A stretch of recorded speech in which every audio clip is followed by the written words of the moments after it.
പണ്ടത്തെ കാലത്തൊക്കെ കല്യാണം കഴിഞ്ഞ് കെട്ടിയന്മാരുടെ വീട്ടിൽ വരാനേ പെണ്ണുങ്ങൾക്ക് പേടിയാണ്.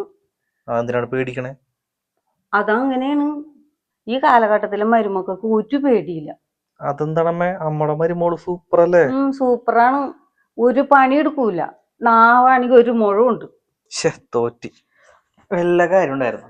ഒരു 5-6 കൊല്ലം കഴിഞ്ഞിട്ടാണ് എന്നെ പ്രസവിക്കണമെങ്കിണ്ടല്ലോ, ഇന്നത്തെ ഒരു കാലഘട്ടത്തിൽ ഞാനൊരു ലിവിങ് ടുഗദർ അങ്ങോട്ട് സെറ്റ് ചെയ്താനെ. അതെവിടുത്തെ പെണ്ണാണ്? ലിവിങ് ടുഗദർ എന്ന് പറഞ്ഞിട്ടുണ്ടെങ്കിൽ പെണ്ണല്ലമ്മേ. അത് ഇന്നത്തെ കാലത്തെ പെണ്ണും ചെക്കനും തമ്മിൽ ഇഷ്ടപ്പെട്ടിട്ടുണ്ടെങ്കിണ്ടല്ലോ, അവര് കുറച്ച് നാൾ ചിലപ്പോൾ 1 വർഷം 2 വർഷം ചിലപ്പോൾ ഒന്നിച്ച് താമസിക്കും.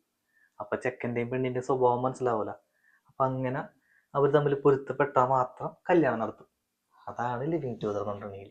അപ്പൊ നീയായിട്ട് മാത്രം പൊരുത്തപ്പെട്ടാ മതിയാ? ഞാനായിട്ട് പൊരുത്തപ്പെടണ്ടേ? അപ്പൊ നീ കല്യാണം കഴിക്കണ്ടേ? പിന്നെ അന്ന് തന്നെ പ്രസവിച്ചു നന്നായി. ഇപ്പോഴെങ്ങനെ ആയിരുന്നു നിങ്ങളല്ല.